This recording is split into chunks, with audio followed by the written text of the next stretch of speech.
It's time to talk sports. It's Hacksaw's Headlines, a panorama of the world of sports, stories, comments, and opinions. Now, here's iconic sports talk show host Lee Hacksaw Hamilton and co-host John Riley. Who wants to talk sports on a Monday? We do. You do. From the DIXIELINE Lumber and Home Center studios in San Diego, coming off a great sports weekend, we welcome you to our Monday bonus podcast, Hacksaw's Headlines. Good afternoon, everyone.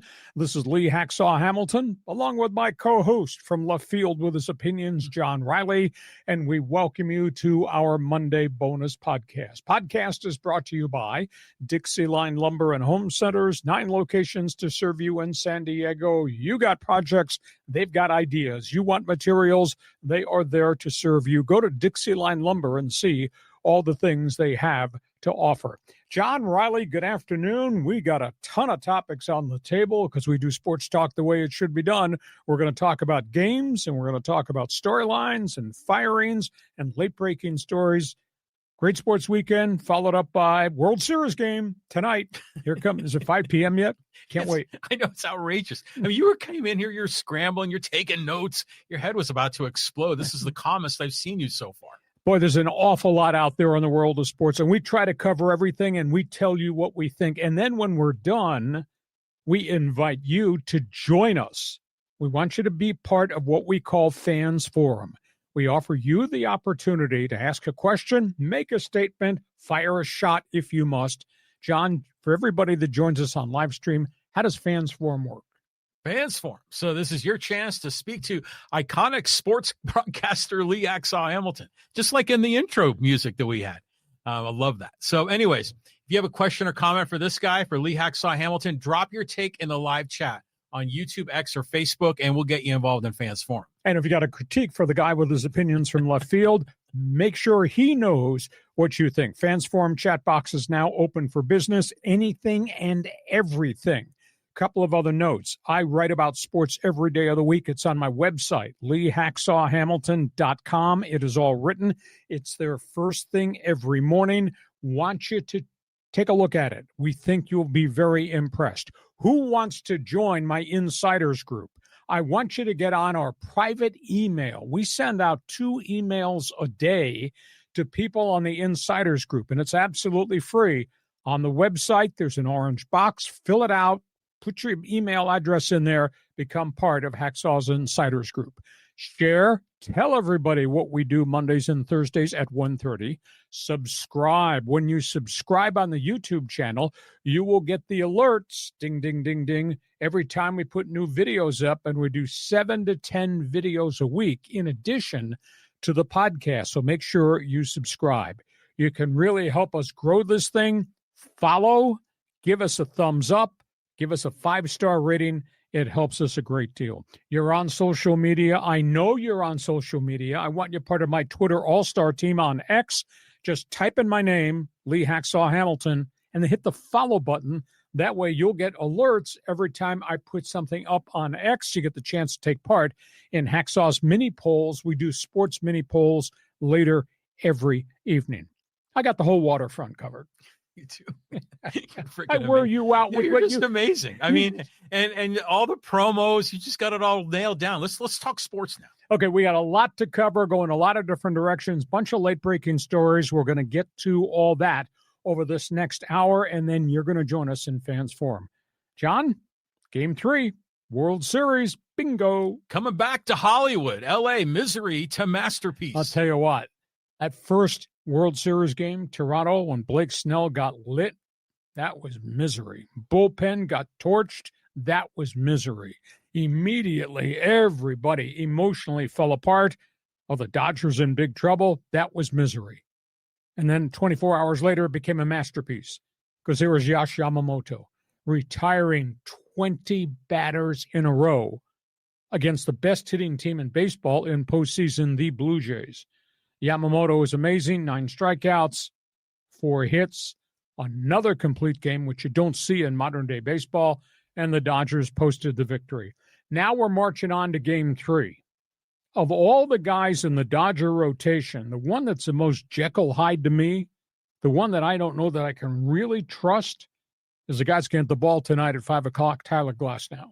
Now, granted, he's got an ERA of 0.68 so far in postseason, but he's always had a high inflated ERAs. He always has bad innings, and he doesn't always get out of every start unscathed.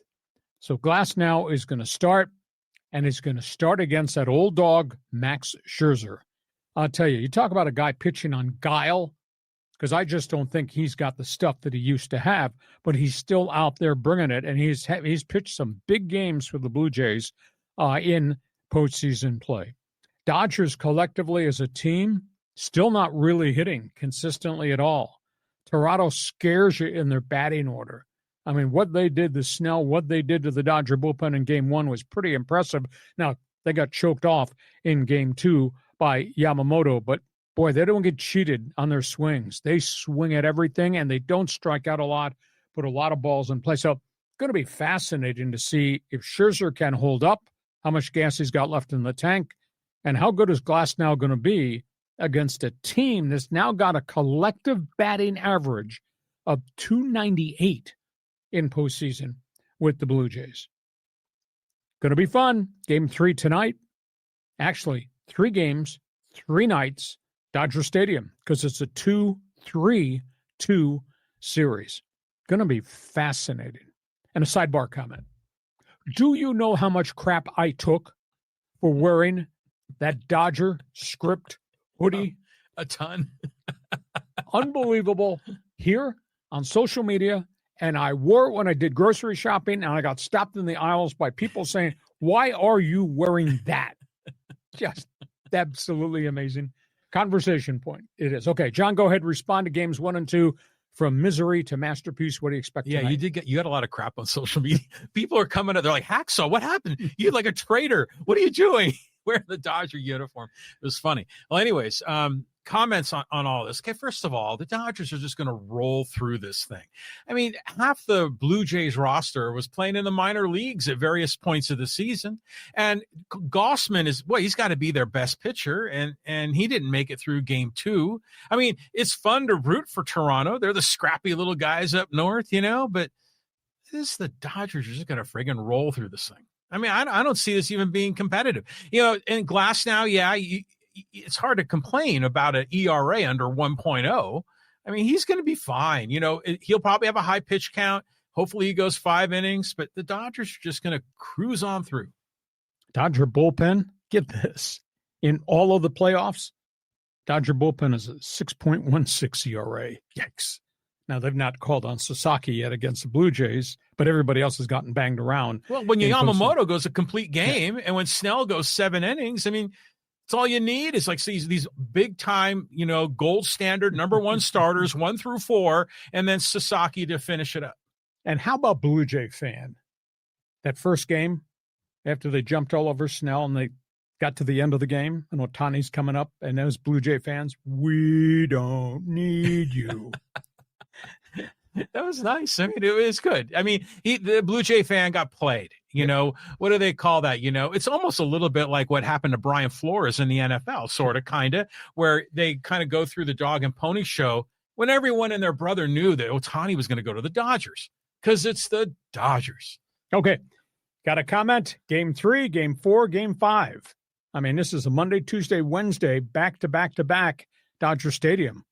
Is this sucker going to be over by the time we join you on Thursday, or will they be going back to Toronto? I just happen to think the Jays have proven they don't get cheated on swings. It's going to be fascinating. Okay, we go from that. Another Dodger story spilling over out of the first couple games because everybody's holding press conferences, including the Dodger executives, John. Yeah, you want to bring up the big board here, Lee? I mean, look at this. Dodgers fume over criticism. Andrew Friedman, Stan Kasten, the 2 lead executives, answering all these tough questions from the media up in Toronto. And they kind of stood up and said, you guys are wrong. Anyhow, these are the hot quotes from the Dodgers executives about who they are and the kind of business they conduct. Major League Baseball confirmed the Dodger payroll with the luxury tax they now owe is $509 million total. Wow. Toronto's is $229 million. So big disparity there. And of course, we had reported, and it's been reported again this week because the national media is at the World Series. The Dodgers have deferred money for 8 different players through 2036. Starts with the Ohtani, but it goes all the way down to Tommy Edman and a few other people. Now, the Dodgers are kind of peeved because the Dodgers said, we've done nothing wrong. And the national media said, you bought a whole pitching staff. Your whole starting rotation was purchased from somewhere else. Yes. Stan Kasten said, and of course, he was executive during the great years that the Atlanta Braves had, the Bobby Cox seasons and all that. You can't buy a championship. He says, but you spend your money and you take your chances because then it becomes a best-of-3 series, a best-of-5, and a best-of-7. And if you got a great roster, you got a legitimate chance to be really good. And then Friedman came back and said, by the way, gentlemen, all you guys writing about all this nationally, the rules don't prohibit what we're doing. It's right there in the collective bargaining agreement. We can structure contracts any way you want. Tony Clark, the head of the union, he held a press conference in Toronto. And he's kind of defensive about possible cancellation of 2027. And he's defensive. There will not be a salary cap, etc. But Tony Clark's final comment there, all 30 teams have the opportunities to be excellent. Some invest, some don't. That came from Tony Clark, the head of the Players Association. So the whole world just emotionally seems to be against the Dodgers. It's really interesting. Canadian media ran a map of the United States, and it said, fans rooting for teams in World Series. And it had the state of California in Dodger blue, and the rest of the country had the Blue Jay logo. Well, I guarantee you it wouldn't be the whole state of California. I mean, NorCal and, LoCal, where we are in San Diego, man, we don't want the Dodgers winning.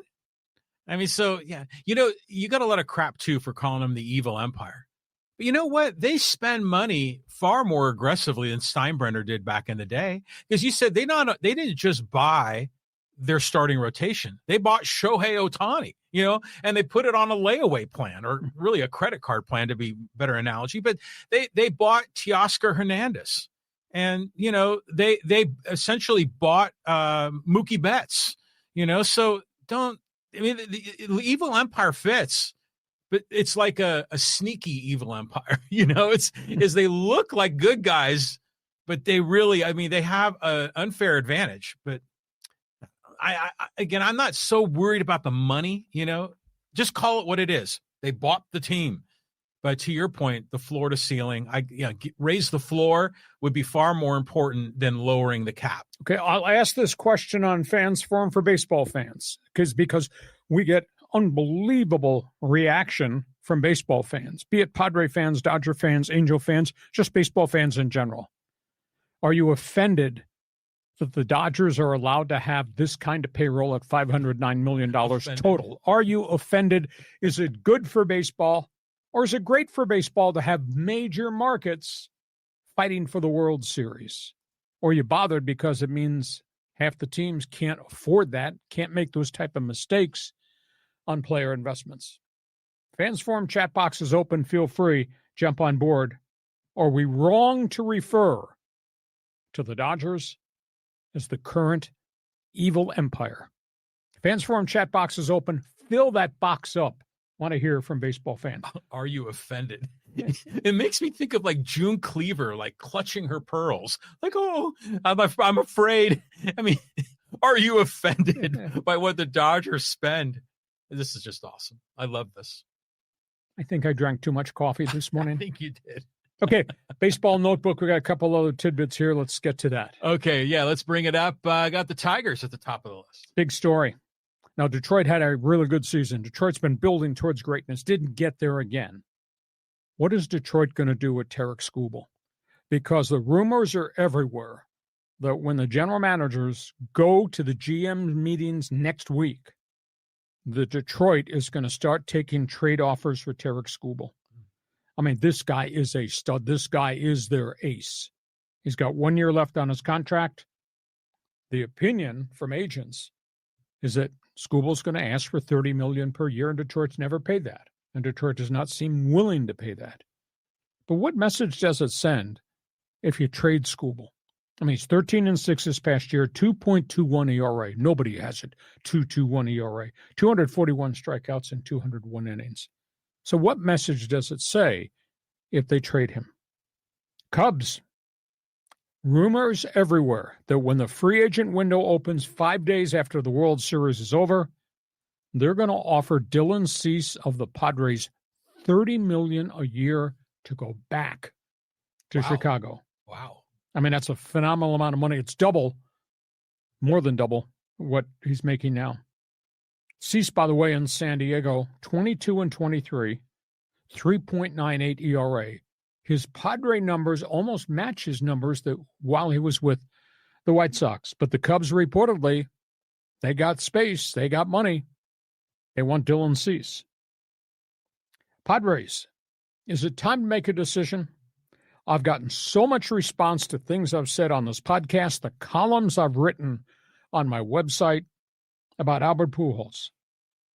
Pujols' credentials are phenomenal. 22-year major league star, 703 home runs, leadership capabilities through the roof, respect everywhere. Never managed. I don't take managing in the Winter League for 3 weeks as great experience, because MLB is very different from any other experience. Are you hiring him based on credentials? Are you hiring him to win the press conference? Or you're hiring him because he's good friends with Machado and Tatis? And by the way, that's a separate argument. We need somebody who's going to ride these guys and get the best out of these guys all times of the year. Or do we need Machado and Tatis to have a best friend in the clubhouse? For some reason, John, to me, it's a weird feeling. We have 90 wins. We have 93 wins. We have record crowds, all-time revenue for the franchise, Petco Park, destination point. And yet, in the aftermath of all that, it seems like this thing has failed, that this thing has let us down, and that we're no closer to being great. In fact, we might be going backwards than we've been the last couple of years. So you tell me where you are in terms of the Padres, the mindset, who the manager should be. And the Angels, now they've fired the entire coaching staff. Over the weekend, they let everybody go after axing Ron Washington and then the unique and very different hire of Kurt Suzuki. And if that's not enough, second week of really nasty testimony began today in the Tyler Skaggs drug case. So this dark cloud, I'm not talking about the weather, this dark cloud over the Angel franchise in Anaheim just continues. So, John, you're trading the pitcher? Can you believe the Cubs would do that for Cease? What are the Padres going to do decision-wise and talk Halo baseball? Imagine if you're a Tiger fan, okay? And, you know, they've had some, like, lean, neat years these past 20. I mean, they were really good this year and I think the previous year as those young kids have matured. You got a brand new stadium. Well, maybe not so brand new anymore. I mean, I don't know how old that is. It's probably about 25 years old. But, you know, people were expecting them to be a contender like the Tigers have been historically. And now you want to, like, dump one of the top pitchers in the league? Now, if you get like a Padre Juan Soto Washington Nationals kind of a heist, you know, and you get a Mackenzie Gore and a James Wood and that kind of a loaded deal, maybe the Tigers do that. But, you know, for a playoff team to dump their number one, I mean, why not just pay the guy? I concur wholeheartedly. Yeah, and then the Cubs is interesting, too, because I think Dylan Cease was drafted by the Cubs originally. Way back. Yeah, so that's interesting that it comes full circle. But, I mean, that guy could be just so freaking amazing. This is true with the White Sox. He'd be amazing one day and then a head scratcher the next. It's a tough call for like $30 million a year, you know, for some extended period of time. The Padres, you know, the Pujols thing, I mean, it sounds interesting. It probably sounds better than a lot of the other options. So, you know, we'll see how this whole thing goes with the Padres. But, you know, have they failed? Well, they are regressing. I mean, you know, they were in the 2022 NLCS and then the 24 NLDS. And then this year they were only in the wild card series. So they're going backwards. But they're just so freaking close, you know. So as a fan, I'm excited that the Padre ownership and the general manager, they're aggressive and they're making moves, because 20, 30 years ago, they barely did anything. Fire sales. Yeah. So you got to be encouraged from that point of view, but you don't get the result, scoreboard. And, sometimes those deals don't work out the way you think they're going to work out. So, And the Angels storyline? yeah, this is just a disaster. But if you're bringing in a new coach, yeah, you got to start from scratch and just kind of clear the table. Okay, that's all things baseball. You're invited to participate. You have an opinion. You don't have an opinion, do you? Damn, everybody on this podcast has an opinion.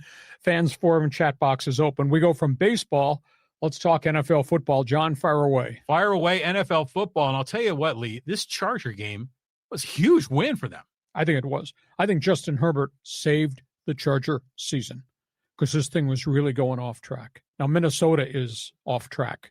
Vikings are just an absolute mess. But Justin Herbert throws for 227, runs for 62, accounts for 3 touchdowns in that Thursday night game. He took 2 sacks. He took 8 unbelievable hits. And then he came back. He wound up leading them to 419 yards in total offense. Kamani Vidal, 117 yards rushing. Defense had 5 sacks and a pick of Carson Wentz, who totally freaked out. Looks horrible. Talk about a quarterback that's regressed.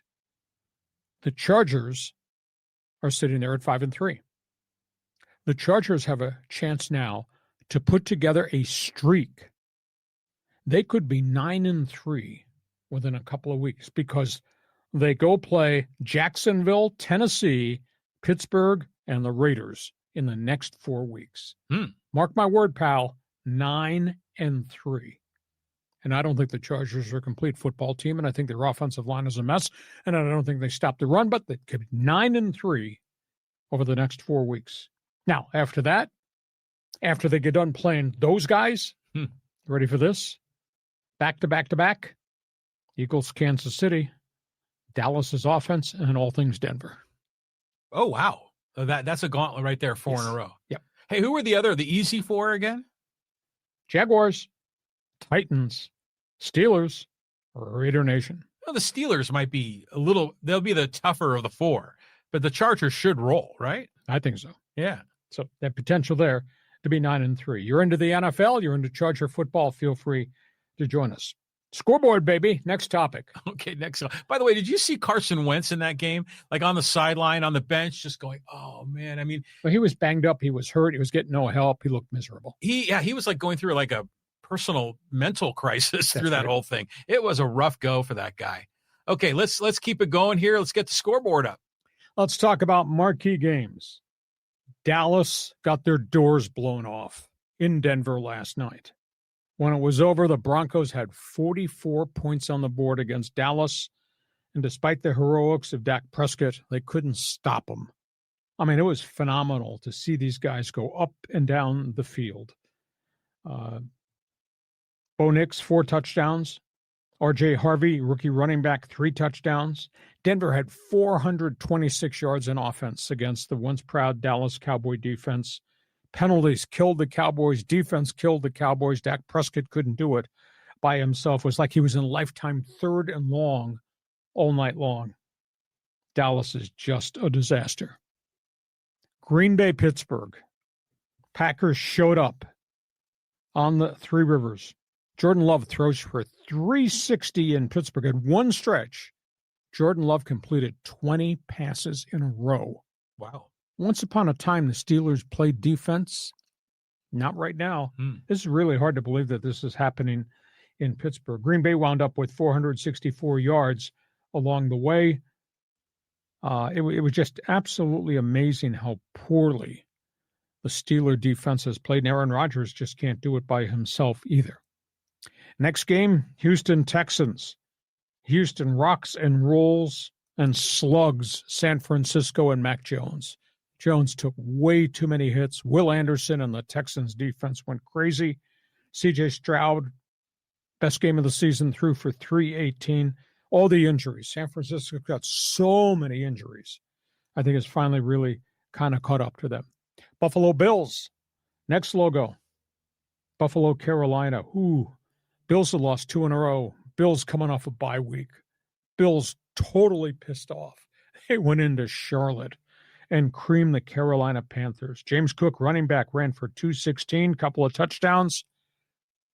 Andy Dalton had to be the starting quarterback in Carolina. He took 7 sacks in the course of the game, in addition to the turnovers. Philadelphia Eagles, New York Giants, Jalen Hurts, those guys looked like they got it back together. Saquon Barkley ran for 150. The backup running back, Tank Bigsby, had 104. Philadelphia just steamrolled them. Terrible situation for the Giants. That looks as if the bubble has really burst there. Jackson Dart took a lot of hits during the course of that game. New England, holy cow, real deal. They have now won 6 in a row. Whoa. Mike Vrabel's really got these guys cooking. That quarterback, Drake May, has now thrown 14 touchdown passes and only 2 interceptions on the season. Got one of the highest ratings in the National Football League. And they don't have a lot of sexy names on that team.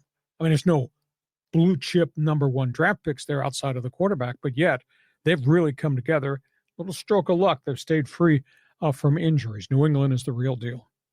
Kansas City, wow. They're just hammering people along the way. Kansas City posted another victory, and all their components now look as if they've really kind of come together. The offense, the defense. Obviously, Kansas City plays Washington tonight. There is no Jaden Daniels, so this is going to be an ugly game for the Commanders. Their season's kind of starting to unravel because of injuries. And the last one is Cincinnati. They started booing in the third quarter, and they did not stop the entire third and fourth quarter. Cincinnati blew 14, 15, and 16-point leads. They lost at home to the 0-7 New York Jets. Just a horrific situation there. So that's where we are.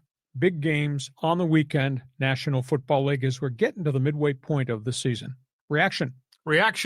Yeah, I was watching that the Texans play the Niners, and man, it just there was like you always talk about the body bags. You know, they got to drag them out on the floor. There were still so many injuries in that game, and they just kept losing guys.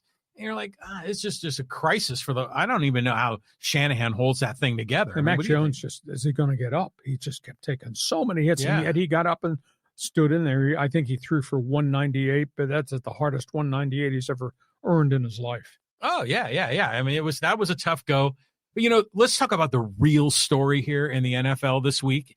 I mean, it was the games, sure, but what about these throwback uniforms? I mean, what do you think of the Denver Broncos, orange crush? I like that. What did you think of that? The helmets. Oh, yeah, it's a good look, isn't it? It's like makes you think of Elway and back in the 80s, kind of good times. Yeah, I like them. You should have heard the words out of the mouth of the wife when she saw the Pittsburgh uniforms. Oh, yeah, that's right. Pittsburgh wore their 1933 uniforms when they were called the Pittsburgh Pirates. I don't understand the design. Anyhow, I went into this historical book that I had that had the actual picture of the Pittsburgh Pirate uniforms from 1933, and that's what the Steelers wore last night.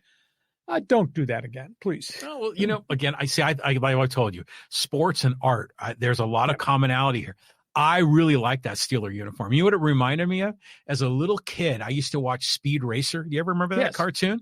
And he had that brother. It was the Racer X. And he was always in the yellow and black car and had that design with a lot of diagonal lines. And that's what I thought about. But that's way better than those other Pittsburgh Steeler ones that look like prison, yellow and black prison numbers with a white patch and the number in the front. Now that is something ugly. What did you think of the Charger Blues, a.k.a. San Diego Charger lightning bolt jerseys? This was an interesting story to this because, first of all, I don't like that uniform. I mean, I like the throwbacks, the powder blue, but isn't it incredible that when what's his name, Spanos bought the team from Klein, he wanted to put his own stamp on it and kind of push the powder blues off to the side and the gold and make it dark blue. Yeah, with lightning bolt. Yes, exactly. They wanted their own thing. Identity. And so then they had the navy blue. And then remember, people would be calling for those throwbacks, and they bring them out every once in a while, and everyone would go crazy. And then they finally moved to L.A., and then they go like all in on the throwback. And now the the boring uniform from, granted, a good era in San Diego Charger history now becomes the throwback, which is bizarre. But in the end, when I saw Herbert with that dark colored uniform, all I could picture was Stan Humphrey's big cheeks that we used to see in his helmet. Yeah. End of the day, San Diego Chargers. Just remember. Oh yeah. And they honored Antonio Gates, and they put a brick with his statistics on the Walk of Fame, and they did a big internet thing on social media with pictures of Antonio Gates being honored, and he got his ring at the ceremony on Thursday night.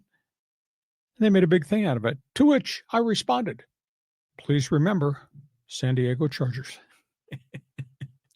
Bitterly? He's still bitter? We're all bitter. We all hate the fact that they left San Diego. It screwed San Diego over. I concur. So we got games to talk about. Feel free. Jump on board. Go deep. Tell us what you think. Go deep. One other set of stories here in the National Football League, John. Yeah, here we go. Illnesses and injuries. Yeah, let's talk about this. The New York Jets. This is a terribly sad story. Great player, just inducted into the Jets Hall of Fame, Nick Mangold, age 41. We talked about him a couple weeks ago. He passed away, age 41. He had a genetic kidney disorder. They had put out a call a couple weeks ago to try to find somebody who had a rare blood type that they could use, get a donated kidney to save his life. And they couldn't. Time ran out, clock ran out. He was such a warrior and such a leader and a smart guy. And had just been put into the New York Jets Hall of Fame just last season. So what they did, they won that game last night in Cincinnati, and Aaron Glenn walked in with a football. And, I mean, that locker room was unbelievably excited. They won a game. They earned a tough road victory coming from 16 points back. And he stood up and said, gentlemen, we're going to award a game ball to Nick Mangold's widow. Hey. How cool is that? Right on. So, very sad story involving Nick Mangold. He was a hell of a guy. New York Giants, terrible. I saw it one time. I did not want to see it again. Nick Scatterbo, dislocated ankle, emergency surgery last night because it was an open wound, gone for the year. It was just a gruesome thing. And just to look into the eyes of the Giant players, obviously Jackson Dart, just really sad. So you play the game, you could get hurt. Cam Scatterbo did get hurt, really bad injury. So he's gone for the rest of the year, long rehab there.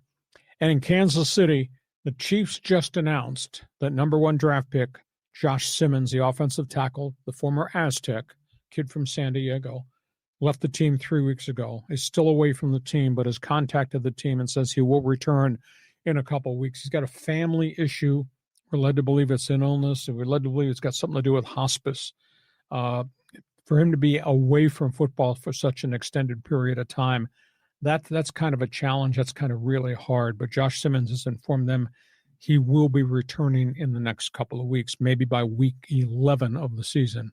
But then he'll have to do conditioning and all that to actually get back on the field. So Chiefs are trying to support the kid, but the kid has all the support through the union. The kid should be there. Yeah, but family issues can mean a lot of things. Sure. So you just kind of have to give him his privacy and his slack just to take care of it. But he's a good kid, Aztec, for life. So hopefully that all works out for them. Scatterbo injury is, it's one thing to be injured. It's one thing to be a gruesome injury, but that guy is just so much energy. Oh, his persona. And he just, when he brings it, and just see a dude built like him, the way he runs the ball is just different, so that's tough on the Giants. And Nick Mangold, that's a cool last name, Mangold, but I remember him, he was one of the Jets have had a lot of kind of Hall of Famer, big time linemen, offensive, defensive. Yep. I lose a great one, but sometimes some of these, professional athletes are just so enormous that sometimes their organs kind of behave a little different. Well, his is a genetics problem that came from family. He's had it in his family. Yeah. I guess what surprised me the most, because he'd been sick for at least a year, was that they'd waited so long to ask for public help. Mm-hmm. And again, he's got from what I read, a very rare blood type. And they were on a short window when they made the announcement, we need help. If they had been able to do it much earlier, maybe that help in the kidney transplant would have arrived. Interesting guy. He was academic All-American, tough as nails, big Ohio State kid. So they inducted him into the Hall of Fame at a Jets game last season. So he's the kind of guy with long blonde hair, right? Big and strong, always wears his baseball cap backwards. And, he talks like a jock.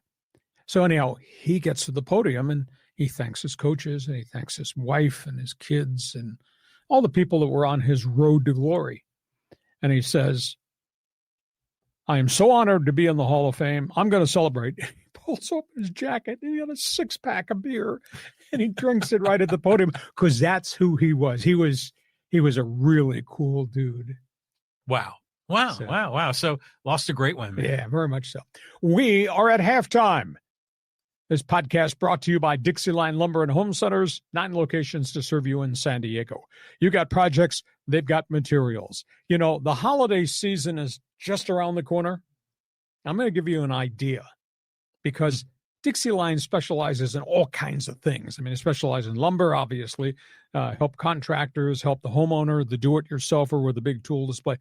DIXIELINE made its name with the kitchens and the bathrooms and the cabinets that they build. Think about this for Christmas. How about a DIXIELINE gift certificate to the wife to renovate the kitchen? How about that idea? Go ahead, flash up some of that stuff, John. Yeah. Just take it from here. I'll just show you some of the photos, some of the before and after. DIXIELINE does doors, windows, kitchen, bath, outdoor decking, the lumber, the building materials. But what's kind of a cool thing this time of the year is it's now we're like in the holiday season. Really, we are. I mean, it's like Halloween is right around the corner here. DIXIELINE sells all the Christmas lights and even the Halloween decorations. So if you want to roll down to one of their stores, they're going to have all the things you need to decorate the outside of your house too. So it's a good time to be a friend of DIXIELINE. DIXIELINE Lumber, go to DIXIELINE.com to see all the things they have in their all-star lineup. They can be your best friend. Remember the name, DIXIELINE Lumber. We are at halftime. When we are done with topics on the table, your turn to co-host this podcast. It's called Fans Forum. John, how does it work? Oh, my God. You should see the smack talking going on here between Manga and Angel and Paul and who else is in the list. We got Peter and we've got Jeff and we've got Jordan and we've got gee whiz, and look at all these guys here. Drew Dunn's in the house. Jay Rocha, Casey. We've got a bunch of others here. I mean, there's so many. I like to say their names because people like to hear their name. Okay. That's why I do that. A lot of controversy. People are talking about the throwback uniforms of some of the chatter, and some people don't like the number on the side of the Chargers helmet. I don't. Oh, I love that. I think that's cool. But at any rate, we'll get you all involved in Fans Forum. Type your comment or question in the live chat on YouTube, X, or Facebook. We'll get you involved. And a reminder, in addition to Fans Forum, because we do sports talk the way it should be done, topics on the table, then opinions, then you in Fans Forum. I just want to remind you, I write about sports every day. If you've never checked my website, you're missing something. You won't believe the volume of sports that I put on there in the best 15 minutes in sports. It's all written. It takes you 5 minutes. It's there first thing every morning. Remember it, LeeHacksawHamilton.com. By the way, you can get on my private email list. John and I send out 2 emails a day to Hacksaw's Insiders Group. Register on the front page of the website. Just type in the information. You get on the email list. Want you to share. Tell everybody what we do Mondays and Thursdays at 1:30. Subscribe. When you subscribe on the YouTube channel, you get the alerts when we put new videos up on the YouTube channel. We do that 7 to 10 times during the course of the week. We want you to give us a thumbs up, give us a follow, give us a 5-star rating. It really helps us a great deal. And if you're on social media, I want you to join my Twitter All-Star team on X. Type in my name, Lee Hacksaw Hamilton. Hit the follow button. Then you allowed yourself to take part in Hacksaw's mini polls. So there's lots of way to be involved on social media with us. Okay, John, I'm ready. Second half. This podcast brought to you by DIXIELINE Lumber and Home Centers. Go to DIXIELINE.com to see what they've got to offer. What a day at San Diego State. Show me your Aztec spear. Big day SDSU. Just follow me on this. Football, 6-1. Basketball, excitement about the potential of an NCAA tournament team. And out of nowhere, the baseball story with that guy, Steven Strasburg, is coming home. He's being named a special assistant to Aztecs baseball coach Kevin Vance. We'll work with pitching. We'll work with fundraising. We'll work with alumni. Steven Strasburg comes home. So fascinating day. Within a span of an hour and a half, all these things happened while I was up there at SDSU. San Diego State is 6-1 on the season. This defense is unbelievable. Aztecs shut out Fresno State. Oh, by the way, should I make this announcement right now? We are taking reservations right now for you to get in line to apologize to Sean Lewis. All those of you who wanted to fire this coach, you can apologize in fans forum right now. We'll take in reservations so you can get to the front of the line. But how about this crazed dog defense? 3 shutouts on the season. They're giving up 255 yards per game. They lead the nation in third down defense. I mean, they are just playing great defensive football. And they won a road game that I thought was going to be a challenge. Now, lucky for them, they wound up playing against a quarterback making his debut at Fresno State when they benched E.J. Warner. Up next, Wyoming. Then they turn around and they're going to play at Hawaii, and then they get Boise State. So they have a chance to really make a run. This might have the potential, John, to maybe be a 10-2 football season. Nobody on the face of the earth, outside of Sean Lewis's family members, nobody could have ever projected this team would be 10-2. But what a day between football, the expectation with basketball, and Steven Strasburg. His career ended because of shoulder surgeries, coming home to work as a special assistant in the baseball program, on a program that has really lingered and floundered badly since Tony Gwynn's passing. So maybe he can be a catalyst to help raise this thing. Because you're on the West Coast, you should excel in college baseball, whether you're at UCLA, USC, Cal State Fullerton, Cal Irvine. Aztecs have been behind the power curve, so Steven Strasburg is coming home. That's kind of cool. All things Aztecs. Those are my headlines. You have an opinion on Montezuma Mesa? Go ahead.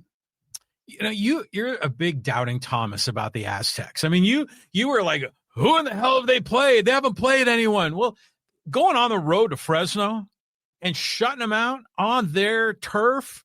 I mean, come on, man. These guys are legit. Well, they're 6-1. We're praising them now. You have to earn it. But when they were 5-1, you were talking crap. I mean, you weren't giving them any benefit of the doubt. You're like, well, let's see. You know, they got to play Hawaii and they got to play Boise and they got to go to Fresno. And, well, they went up at Fresno and they kicked their ass. So, I mean, come on, man. Now you're jumping on the bandwagon? My podcast, I can say anything I want. Yeah, you can. Yeah, it's got your name up there at the top. So I'm happy for Sean Lewis. You know, I saw a picture of, I think John Schaefer took a photo of him. They were in the parking lot at the stadium in Fresno. And there's Sean Lewis with his briefcase or something with just a big smile on his face. And then some other, like, you know, intern, you know, team manager dude carrying the oil can, you know, and it was a good look. And I was really happy for him. So, and then, by the way, I can't wait for basketball season to start. It's going to be a great season. There's so many different storylines. We're going to have fun talking all season Aztec basketball. And yeah, good on Strasburg for coming home. And you're right. West Coast teams, San Diego teams, you need to be competitive. And the Aztecs are sometimes competitive, not nearly enough. And you agree with me? We are taking appointments for everybody to apologize to Sean Lewis. Well, you should be in the front of the line. Well, I never questioned Sean Lewis's hiring. I questioned about the end result of last year. And, okay, they won what they won against a really poor first-half schedule. Now they're playing the big boys, and they just punched one of the big boys in the mouth. Yeah. This crazed dog defense is really special. I mean, if you see the stack rankings of teams, like number of points given up for the year, I mean, it's insane how good that defense is. And we thought when Sean Lewis was going to show up here, we were going to have this super dynamic offense, which it has been better. But the defense has been the surprise. It's like a Rocky Long defense. Yeah, Aztec fast on defense. Just absolutely amazing. Aztec fans, feel free. Jump on board. We go from that. Let's talk about storylines around college football around the country. Around the country, college football. Let's bring up the big board. Start with, the Indiana Hoosiers. Indiana just sledgehammered UCLA. That was terrible. At one point, it was 46-0 in the second quarter. I mean, the Bruins just got mugged. They got mauled. It wound up being 53-6 along the way. Defense had 3 takeaways. Indiana had 475 yards in offense against UCLA. So much for that 3-game winning streak.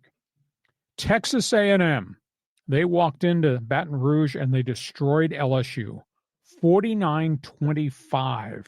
This quarterback the Aggies have, Marcel Reed, every Saturday puts up really good numbers, run and throw. He wound up with 308 yards at LSU. That's an impossible place to win, and they went in and put 49 on the board. And then last night, Brian Kelly got fired at LSU.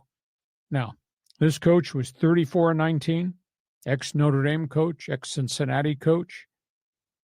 But they started to lose. Last year and a half, they were really playing poor football. 4 years in a row now, Brian Kelly failed to make the playoffs, and LSU is one of the greatest finance programs in the entire country. And I think it's deeper than just losing to Texas A&M at home. I think he was abrasive. He was arrogant. The way he treated his players, his feuds with the media, I thought it was really uncalled for. Brian Kelly is going to make a lot of money going out the door. Good luck the rest of your life. He really changed. He was not the same dude that he was at Notre Dame, and prior to that when he earned it all at the University of Cincinnati. Alabama, this is absolutely amazing. They have now dragged themselves into the top 5 in the country. Crimson Tide, Tyler Simpson. We talked about him very early in September. I said, boy, has this program really slipped. They didn't have a quarterback. This is a third-string, third-year backup quarterback who's never played. Tyler Simpson's got 20 touchdowns and 1 interception this season for the Crimson Tide. That was pretty impressive as they stomped South Carolina. Boise State, 5 takeaways. Maddox Madsen, big plays, running game over 200 yards. Boise State rips Nevada after ripping UNLV. Boise's starting to put it back together. Really tough times at Colorado. It got worse and worse as the day wore on. Colorado lost to Utah 53-7. It was 46-0 at halftime. Deion Sanders looked absolutely lost. His defense gave up 587 yards, 7 sacks, 13 tackles for losses. It's not the same program. CU is 3-5. And for the first time in Boulder, they booed Deion Sanders. Not good. Bill and the Babe, they are now 2-5. North Carolina. They got beat by Virginia. You know, this quarterback, this left-handed quarterback they got from South Alabama, his name is Gio Lopez. This is supposed to be top quarterback on the portal. He is a turnover machine. Turned it over 3 more times on Saturday in losing to Virginia. And by the way, Jordan Hudson. Hot pants. Hot pants with a hoodie. Yeah. She got booed. She was walking off the field by herself before the end of the game. She got booed by the Virginia fans. Don't take her to Philadelphia. Yeah. So that's bad. North Carolina is now 2-5. And we always talk about small college teams and accomplishments. Let me throw this one out to you. First start as a freshman quarterback at North Texas State.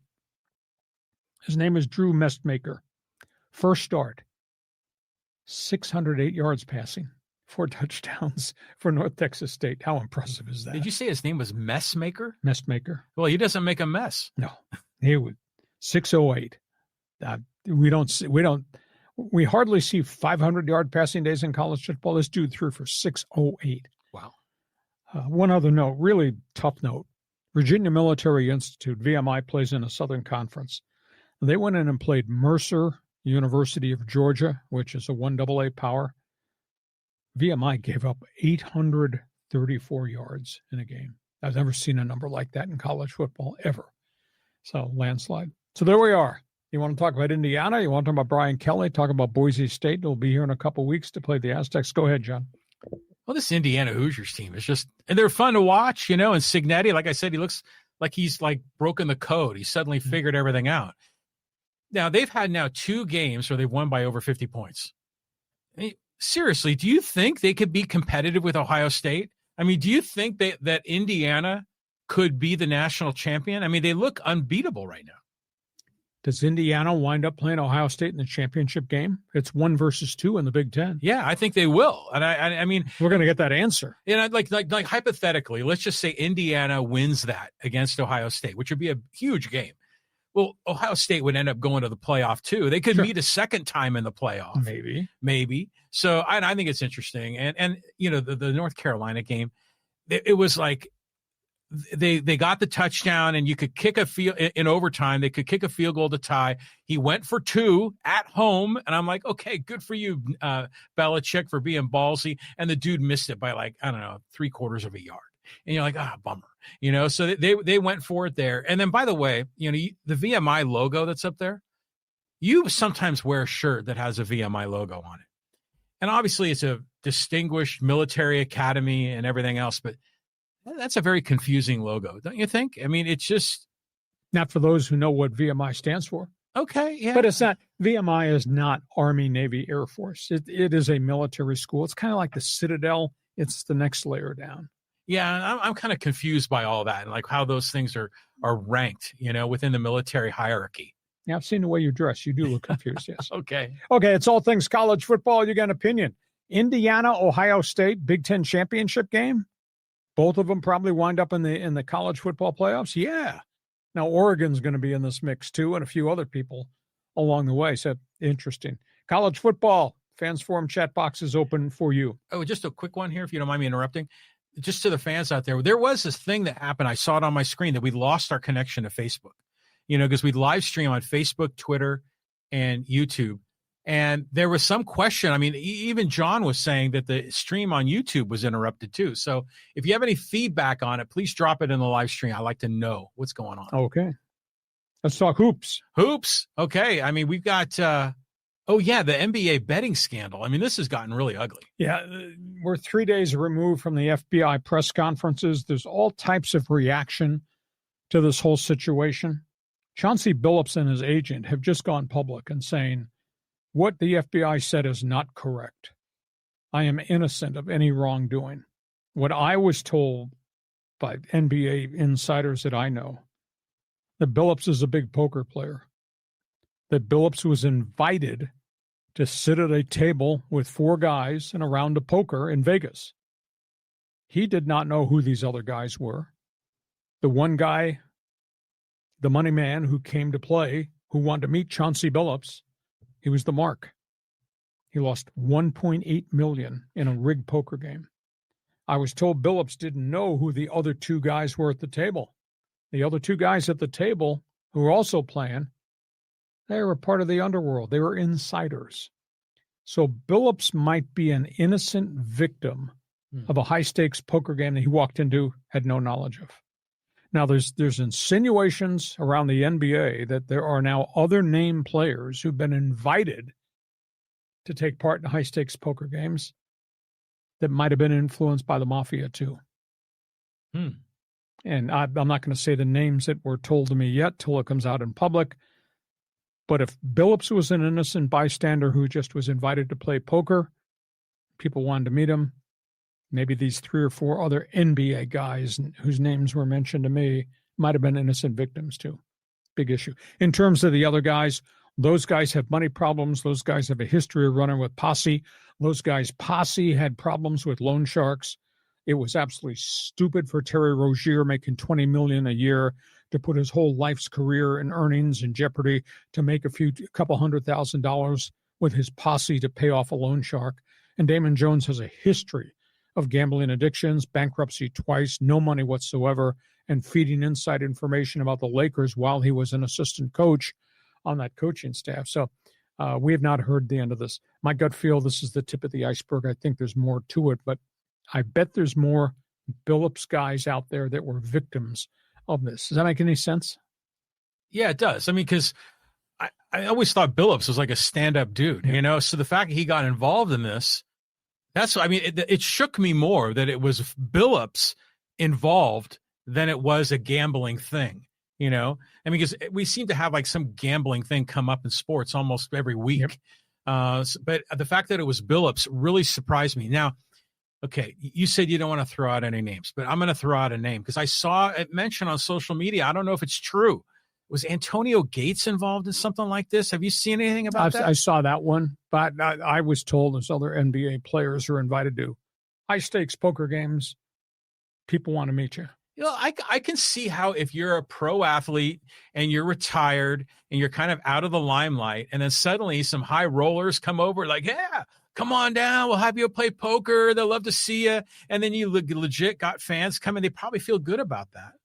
So, with the Billups thing, you wonder, okay, A, was he directly knowledgeable and involved in the fact of the scam? Or then B, did he even know that these other dudes were mafia? No. So I don't know. Connect the dots on that one. That's what I was told. You got an opinion? Feel free. Tip of the iceberg? I think so. I think it's everywhere. We go from basketball, quick note, NHL notebook hockey. Yeah, Montreal Habs, hot and hurt. They are the surprise team in the National Hockey League right out of the gate. I mean, they're 7-3 with a bunch of young kids, including a couple from Russia who are really playing well.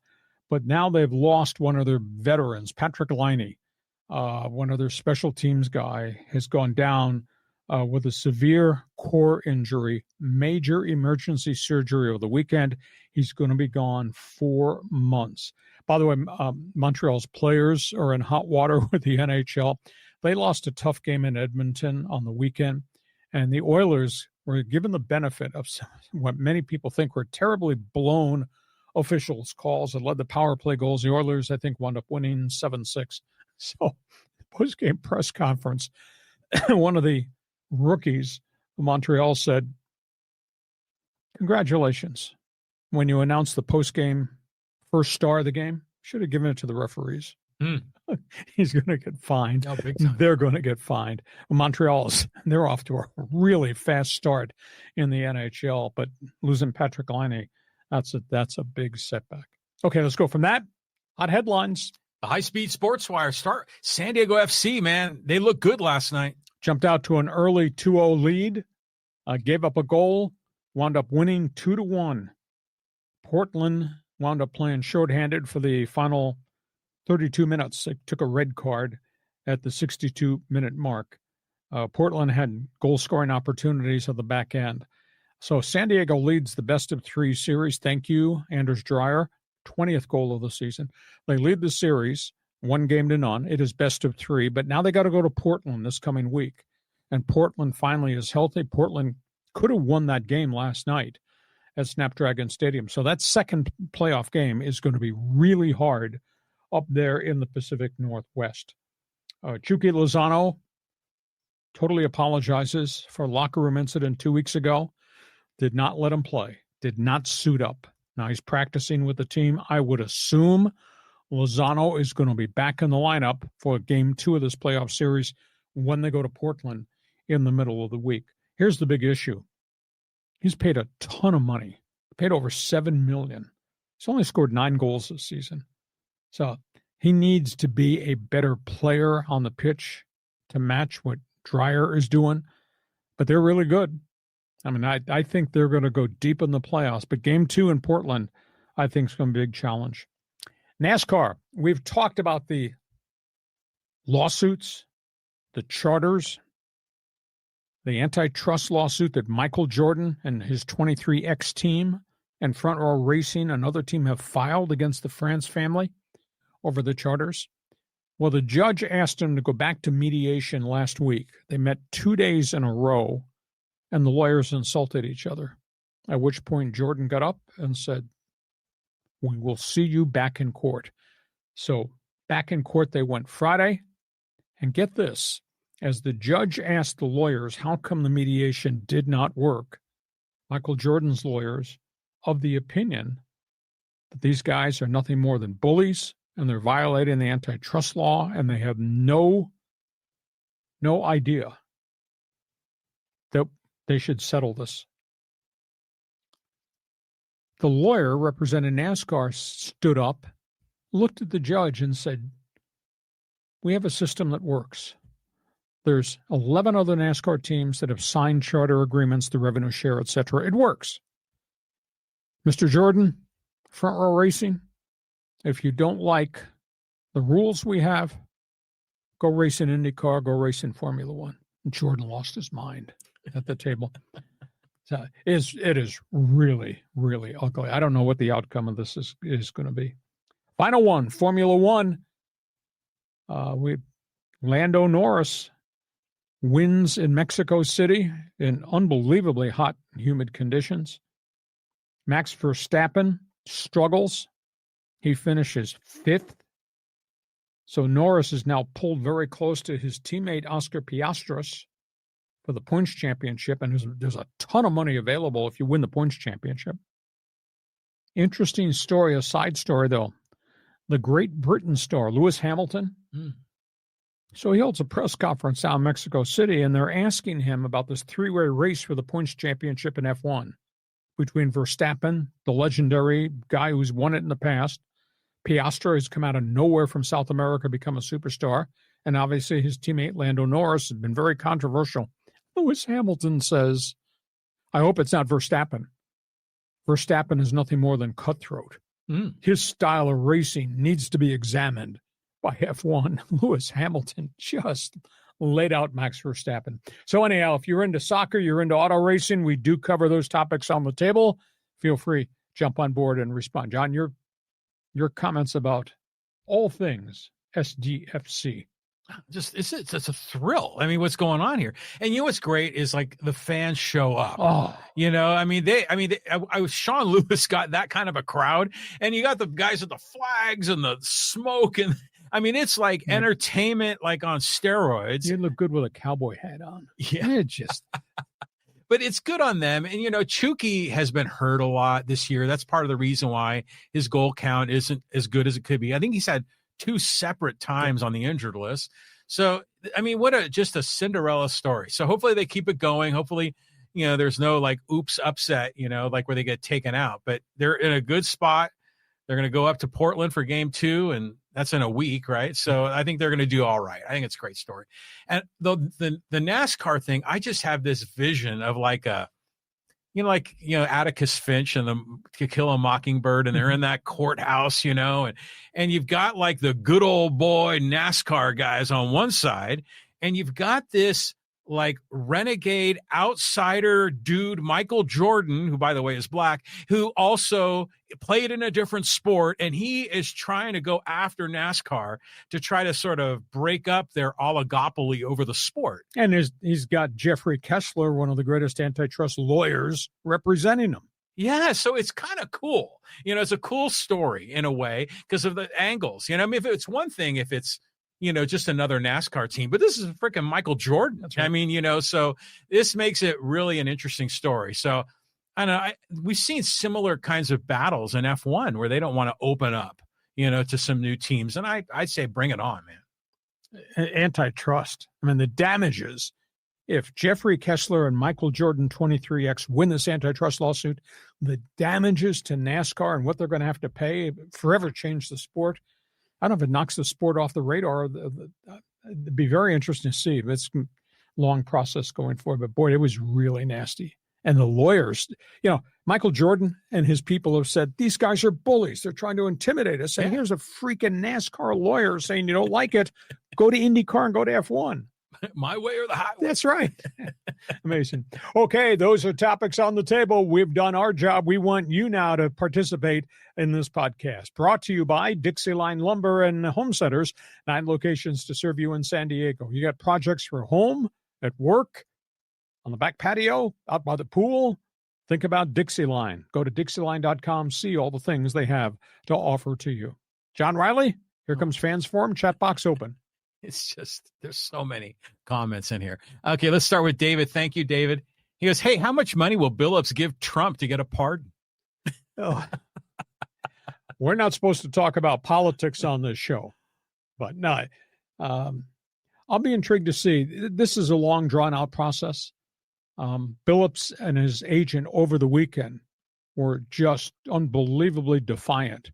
This is not who I am. What the FBI said is not correct. And then I tried to connect the dots for you that he might have been an innocent bystander who was invited to play poker in a celebrity thing and meet people, not knowing that two of the other guys that to force him around the table were underworld mafioso types. So we're not done yet. Not done yet. People always getting a little smacking. I guess, see, if you put some money behind the question, I move them to the top of the line. That's why we had to kick off with a little bit of politics. Okay, let's go to Greg. He says, hey, do you think Brian Kelly eventually ends up at USC? I wouldn't touch him. He's lost me as a supporter, and he did a phenomenal job at Cincinnati. And then what he did at Notre Dame was absolutely amazing.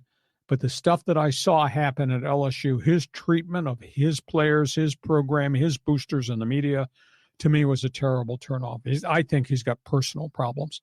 I'll be interested to see if anybody wants to touch him. He might be a little bit toxic right now.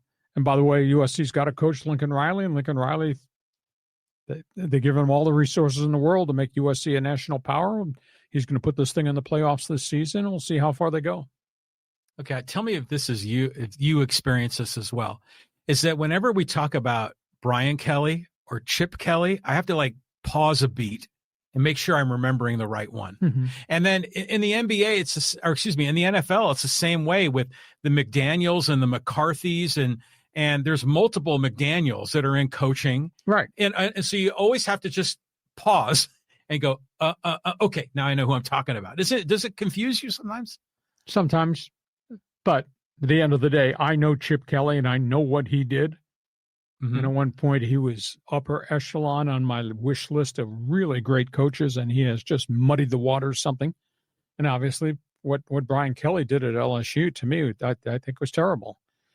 The governor got involved. The governor of the state of Louisiana interceded, and he told the people at LSU, you need to get rid of this head coach, and they did.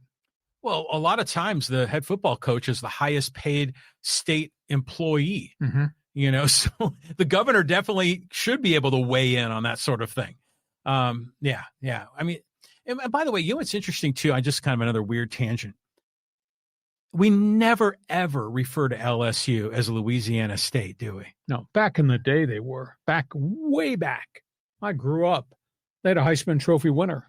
It might have been the first great player that ever played there. His name was Billy Cannon. And they referred to it as Louisiana State University, but the marketing and all that made it LSU. Yeah, because other schools that we refer to by their letters, like USC, we still call them Southern California. We still call them other names, but not LSU. Yeah. Okay, let's keep moving here, and let's go to Callan. Some hockey talk here. Or no, this is San Diego FC. Afternoon, gents. What a night at Snapdragon. I was in the supporters section, seeing that sellout crowd, 32,500, bringing the energy for the full 90 was electric. Also, Dreyer's ice cream for MVP.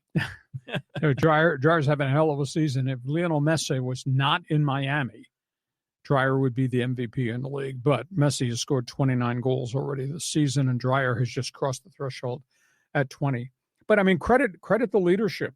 What the general manager has done to sight and scope and sign guys. I mean, they went to Denmark, and that's where they found Dreyer. I mean, why Dreyer is not playing in the English Premier League is just absolutely amazing because he's so gifted and he's so fast and he's got such a wide variety of shots. What a perfect player! And the crowds. You said 90 minutes, dude. They were there at 1:00. They were partying at 1 for a 6:30 game. I mean, it was just electric, and the flags and the samba music and the sombreros and the cowboy hats. I mean, and they know how to package it. I mean, it's a festival more than anything else. Oh yeah, that's what makes it fun. I mean, it's a cultural experience. Mm-hmm. And so, I was scrolling through X, and people are saying, "See, San Diego FC is like the biggest sport in San Diego," because we know there's always been this pent up soccer fandom here. And now there's finally a team. Mm-hmm. But, it's another thing is I remember seeing all of the professional leagues, with the Premier League at the top, they were all kind of stack ranked. And they had, MLS, I think it was number 8 or something like that, because there's all the La Ligas and there's the A and the B and in Spain and in Italy and everything else. So with Anders Dreyer, I wonder where did he come from? I mean, was he playing at a higher level than MLS? He was playing in the Danish league. So, yeah, I wonder how that Danish league is in that stack ranking. I'm just curious. This guy's a player. Oh, he is. Oh, he's a hell of a player. And tall and rangy and can run. He's got a rocket shot. He scored on a header, which was amazing. He was a long ways out. And he's an assist man, too. Yeah. So he just gets the touches. I mean, when the ball gets to him and with Chucky, it's like different. Something different's going to happen. And they push the tempo. I mean, they're pressure. Just what Mikey Veras has them playing, you don't see very often. I mean, a lot of soccer is methodical. Just move it up the pitch, passes. These guys just push. And the pressure they put on the defenders around the box, on the fullbacks, and the pressure that they put on goalkeepers, just amazing. What a collection. And again, I give management a lot of credit. They went to Europe and they found the unique players to fit this system. Okay, Callum, thank you. Okay, here's a two-parter from Manga. Starts out with, "Where are you on the Ted Williams parking lot, Saw?" And goes on to say, we had another comment from here, and it was with Manga, and I think I scrolled past it. Oh, yeah, here it is. He says, but bat Ohtani fourth, and the Dodgers win in 5. Yeah, Ohtani is not having a great World Series. In fact, the Dodgers collectively, I think the Dodger batting average is now like 225 in postseason, which is kind of amazing. But we'll see what happens. People do hit home runs at Dodger Stadium. So this thing at 5:00 tonight, there could be balls flying out of there. In Toronto, they don't get cheated. They get their cuts in and they hit. They don't strike out. They put the ball in play, as witnessed by what the hell they did to Snell and that bullpen. So this will be interesting if Toronto continues to play long ball and they'll hit some at Dodger Stadium. Can the Dodgers hit some at Dodger Stadium? It's going to be kind of a cool series. It's going to be Tinseltown in the stands. We're going to see Rob Lowe on TV. We're going to see all these guys, Magic Johnson is going to be there. Everybody will be there. Everybody's going to be there. I did not have any time today because I've been running from press conferences to press conferences. I didn't have any time today to try to dig the TV ratings up, but the TV ratings in Canada have to be unbelievable. And the TV ratings in Japan are at an all-time high. Now, I'll be intrigued to see what the TV numbers are here in the United States because National League Championship Series, those numbers were really substandard compared to what they had been. Yeah, they have been. And let me ask you this question. What is it about Kike Hernandez that suddenly just is the dude in the postseason? Different version of Mr. October. Yeah, isn't it just weird, And he's a personality too. But the dude just comes through in the postseason. Yeah, guy hits 221 and postseason it's 306. Yeah, and exactly. He keeps doing it every October. Yeah, I saw that he is like about to surpass the most number of playoff games for the Dodgers in Dodger history. And I'm like, who would have thought? Utility man. Yeah, he would. I mean, he went to Boston there for a little while, didn't he? Yes. Yeah. Okay, let's keep on going. We'll go here to Casey. He goes, hey, as a USC fan here, I give props to San Diego State, as that was a nice win over Fresno State over the weekend, and they're looking good. They really come together, and their defense is playing at a level that has been phenomenal. They legitimately, I think, have a chance to go 10-2 and be in the championship game. Now, I don't know if, Boise has beaten Vegas, so that's taking a little bit of luster off UNLV, but one of those two teams is probably going to be in the championship game. Aztecs are going to play Boise in 2 weeks. Here, that stadium has to be sold out. If San Diego State can win that, they could wind up being 10-2, even 11-1, with nobody outside of Sean Lewis's dog could have ever imagined that. So, unique year. They've stayed free of injuries, had nothing catastrophic. Defense is putting up mystical metrics, numbers. Offense is not dominant, although they are playing good power ball. They are pounding the football a little bit. So this has been cool. I mean, 6-1, 6-1, and they'll take care of Wyoming. That'll be 7-1. Then they get Boise here. Yeah, there was a moment in that game where Jaden Donegal got hurt. He got dinged in his right shoulder, and you're like, oh, here we go. And Emmanuel came in, did a good job, but then Donegal came back, But it just seems like they go 3 deep at running back, and they just keep, passing that rock around, and every one of those guys, starting with Lucky Sutton, I mean, they're getting 5-7 yards a go. Yep. I mean, so they got a really nice team there. I mean, we always talk about Trey White on the defensive line, but one of those cornerbacks has been getting a lot of love from the press. Chris Johnson's had a tremendous year. Yeah. But collectively, that whole back end is pretty good. And the linebacking core, obviously led by Trey White, is really good. Intangible is the offensive front. Last year they were wrecked by injuries in the offensive line, and they've started the same 5 offensive linemen every game this season. The offensive line has grown. That's why Lucky Sutton's running for 188 yards a game. Yeah. Good on him. Good on Sean Lewis. I mean, dude is not going to stop smiling for a week at least. Okay, let's go here to Arnie.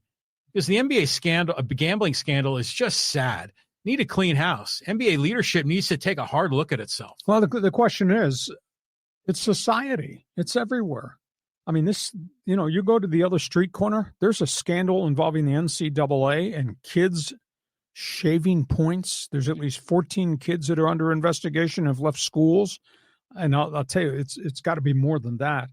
But it's all a byproduct of gambling and contacts. And so the only way you do is you start to expel everybody. You start to expel every player who gets involved in this at the NCAA level. Maybe that's the message. But at the end of the day, people are going to do what people are going to do behind closed doors in their free time. I don't know how you can police the whole thing. That's a problem. Well, it's one thing if a player is given inside information on an injury, or if a player is dogging it, so they play very few minutes to rig the game. But it's a whole other thing, this gambling mafia, with these marks that, come rolling in with millions of dollars and get taken. I mean, that's like a movie script. Mm-hmm. I mean, that's something completely different. Yeah. But as far as just the regular day in and day out gambling, yeah, you're right. That ain't going away. That you can't put the toothpaste back in the tube. But the integrity of the game is the most important thing. Yeah, we haven't lost that yet. There's been moments where it got kind of shaky. In the steroid era, it was kind of weird integrity. Yep. So yeah, they got to police it. Yeah, this tip of the iceberg. That's the only way I can describe where we are now. Wouldn't surprise me to see more and more and more come out. The only way to solve it is the death penalty for players or management people that are involved. That's the only way to end this. Okay, yeah. Thank you. Mm-hmm. And here's a shout out from XX Revolution. This person's on our live stream every single time. Bonjour du Canada. It's my birthday today. All right. Tip a cold one for us. Okay. Labatt's or Molson's? Molson's. Okay, let's go here to Carlos. Hey, go Pack go. Second half of the Steelers game, that Green Bay defensive pass rush was relentless. And Pittsburgh is not what Pittsburgh was. They spent all this money on their secondary, and those guys can't cover. I mean, I'm so stunned at how bad Jalen Ramsey is. Maybe he's at age 31. He's just kind of reached the end of the limit, but they don't have a deep passing game. I use the word pedestrian, but that's what Pittsburgh's offense is right now. And they have now had back-to-back games. They gave up 420 to Cincinnati. They gave up 464 last night. Pittsburgh looks to be a shell of itself right now. So they're not happy in the Steel City with Tomlin. They're not happy with anything with Pittsburgh Steeler football. Was that supposed to be the revenge game or something like that? Well, everybody painted it, Aaron Rodgers, Green Bay, etc. But Rodgers treated it as a special reunion because everything I've earned in football, I earned in Green Bay. So I have this special relationship. He didn't make it a grudge game. Yeah. It's just kind of a weird drama with that guy. Mm-hmm. I mean, is this his last year in the NFL, or do you think he might stick around another year? I think it has to be his last year because he's become a very pedestrian quarterback on a team that has a Neanderthal offense. Pedestrian Neanderthal. Okay, here, let's go, Jeff, talking Dodger baseball. He says, hey, talk about the big money. Hey, it's great for baseball. Not our fault if they want to spend money on players. Well, I don't have a problem with luxury tax. And all that money is being pumped into the pool that goes out to be revenue share. I have a problem with half the owners are taking it and are not spending it on talent on their roster. So for every Dodger, there's a Minnesota. For every Yankee or Met and their expenditures, there's a Miami, Tampa Bay, and baseball allows that, and the union allows it. We don't need a salary cap. Luxury tax kind of works as a salary cap, but there's so much money being made. Don't shut this sport down. This sport right now has all-time records in attendance, revenue, and TV rating. Don't freaking shut this down, but find a formula that forces Miami and forces Kansas City and Pittsburgh to pour more money into the product. Because I guarantee you, Jeff, if you made baseball what the NFL is, where everybody has a chance to win, your record attendance and revenue would go through the roof. If everybody has a chance. If you were in Pittsburgh and they were in a pennant race in September for a wild card spot because your owners had spent money and had a decent-sized payroll of 150, they'd sell out every game. And that'd be good. The whole thing would be good for the sport. That's what makes the NFL so successful. And they have a cap, but they also have a floor to spending. Yeah. It makes you wonder, like, if they did the Florida spending, if the Pittsburgh ownership would maybe sell the team, they're like, I don't want to do this. I'm going to lose money, whatever. No, you're not. Nobody's losing money. Right. So you're investing to make money. That's the whole angle, right? Yeah. You gotta spend money to make money. And, the whole Dodger, the salary cap and all the money. I mean, I don't object to it, just in the general economic terms. If they want to spend the money, go for it. But as a fan of a competitive team, yeah, I'm going to call it out. I'm going to still call them the evil empire for freaking buying Ohtani and the whole Gold Star pitching staff and Teoscar Hernandez and Mookie Betts and Freddie Freeman.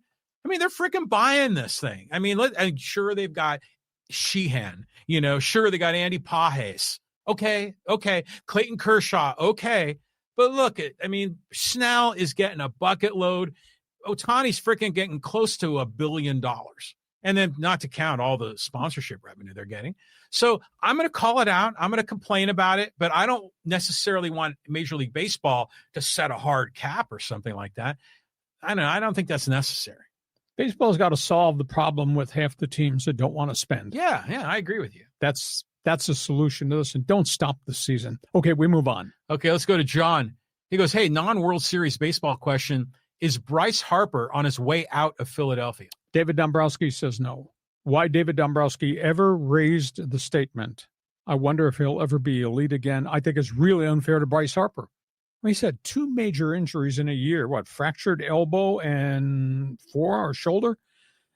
And he's not the player he was, but he's also 31 years of age, and it's a lot of wear and tear on the body. But Dombrowski created this by making that statement. Why would you make that statement? The guy's in your lineup every minute of every day. Now, Bryce Harper's offended, but no, they're going to go through some retooling. There'll be some people leaving. Maybe Schwarber's going to exit as a free agent, but there'll be some changes on that roster, but he's not going to be traded. Imagine if Padre ownership said the same thing about Manny Machado. That would be ugly, right? It would be ugly, but I tell you, there's a lot of anti-Machado people that I run across. Fans or people like in baseball operations, baseball know? I think I'm just talking about fan sentiment more than anything. Yeah. I don't know. It seems like never throw your guys under the bus in public. There's no point. You get no benefit to doing that. I concur. Yeah. Okay, we move on. Okay, and here, I'm going to get a flurry of different people in here, there's new names in here that I think is great. From Rob. He goes, it's not as if the Jays couldn't afford to do what the Dodgers did. Plenty of bank behind them. Yep, owned by Rogers. Rogers owns everything north of the border. Big communication company. Well, they were willing to give Ohtani a bucket load. Sure, yeah, and their payroll's at $229, that's legitimate. Now, the Canadian team, and this was a thing that killed the Montreal Expos, the Canadian situation is the difference between the American dollar and the U.S. dollar, because all your money, all your expenses are paid in U.S. dollars. So there's different expenses that a Canadian team has to put into their budget system, because the cost of operation in U.S. dollars is a lot more than it is in Canadian dollars. Yeah, that can play a role. Yep. Now, did you see the quote from Dave Roberts was saying that going through customs and everything was a lot more difficult? Do you think the Canadians are giving them the business? Oh, they're giving them crap like you wouldn't believe right now. And, we got home at 5:29 in the morning. Well, so what? Travel is tough. The Blue Jays, they do that all season long. Yeah, they do. That travel is really hard. If you're a Canadian team coming to play in the States and customs, and I've been there, I've done that. the wear and tear factor, the amount of time it takes. The Dodgers did it one time. Quit bitching. Well, it makes you wonder if all of the, the difference in the value of money and the exchange rates and everything, if that played a role in Ohtani turning down the deal with the Blue Jays and the complexity of the international thing. I don't think so, only because I think culture had something to do with it. Marketing had something to do with it. And you're marketing in the number 2 market in the country in LA with a phenomenal response of Japanese advertisers and endorsement packages. That's different than being in Canada. Yeah, but I'll tell you what, Toronto is a very cosmopolitan city. Exactly. I mean, everybody is from some other nation. Mm-hmm. So, granted, it's not like the West Coast, but I bet you there's a good Japanese contingent up there. Yeah. But it makes all the sense in the world that it was Los Angeles. And Los Angeles is different than New York. The coverage in New York is so suppressive on you. LA is very different. I don't know if I call it laid back, but it's different to be a star here than would be a star there. And then so when you are one of the few that offer the challenging questions from the media, and they're like, Hacksaw's a hater. I'm not a hater. I'm just asking the questions. I know, but I mean, yeah, the journalism guys in the East Coast, they're going to be a lot more, blunt, mm-hmm. right? And challenging. And where did I come from? Yeah, in Long Island. Okay. No apologies. That's history. Okay, let's move on here. We're running out of time. We are running out of time. And again, it's some new names here. And when Bruce says, hey, every team owner can spend, but chose not to. We got big cities, so winning a championship is all it's about. And Julio says, hey, at least the Dodgers can pay their bills. Yeah. So I love seeing all these new people in here. So I think this is great. And who is this one here? Oh, yeah, this is from Michael. And talking San Diego State football, he goes, hey, why is San Diego State not in the top 25? Their defense has only given up 34 points. Well, it's strength of schedule. Even in the group of 5 schools, they're not in the upper echelon in the group of 5. The Navy is unbeaten. Navy's got one of the most unique quarterback storylines ever. There's going to be a group of 5 team that'll be in the college playoffs, but San Diego State is way down here considering who they have played, and Navy is up here unbeaten, and there's some other teams that are in that same mix. So that's why they are where they are. I'd be fascinated if the Aztecs could finish 10-2, get to a good bowl game. Hell, the Holiday Bowl ought to change their structure. Wouldn't you love to see the Holiday Bowl have San Diego State play somebody from the ACC or the Big 12? Because that's where the alignments are. I like the Holiday Bowl to be a quarterfinal in a 16-team bracket. Yeah. I think that'd be cool. Yeah, that's down road. We're not. Yeah. But you know what?